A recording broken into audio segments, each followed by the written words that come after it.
আজন ইরানি ক্ষেপণাস্ত্রের ধ্বংসাবশেষ মধ্য ইসরায়েলে আগুন জ্বালাচ্ছে।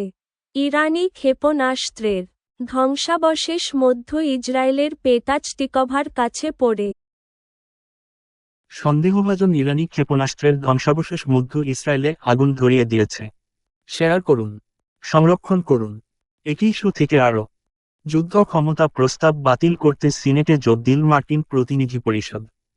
ভিডিওতে দেখা যাচ্ছে কুয়েতের আলী আল সালেম বিমান ঘাঁটির কাছে প্রজেক্টাইল বিস্ফোরিত হচ্ছে।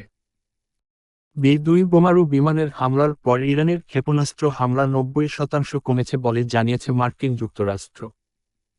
অস্ত্র সমর্পণকারী IRGC ও ইরানি পুলিশকে দায়মুক্তি দিচ্ছেন ট্রাম্প।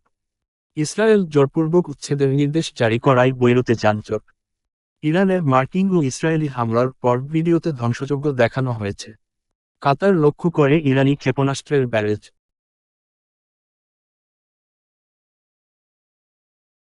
אימא'לה!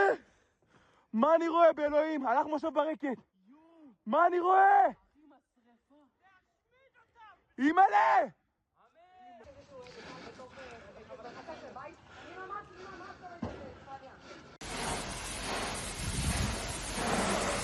מנסים לקרוא על הכיוון שלנו.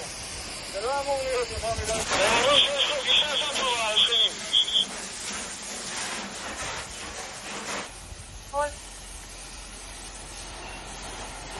Bien.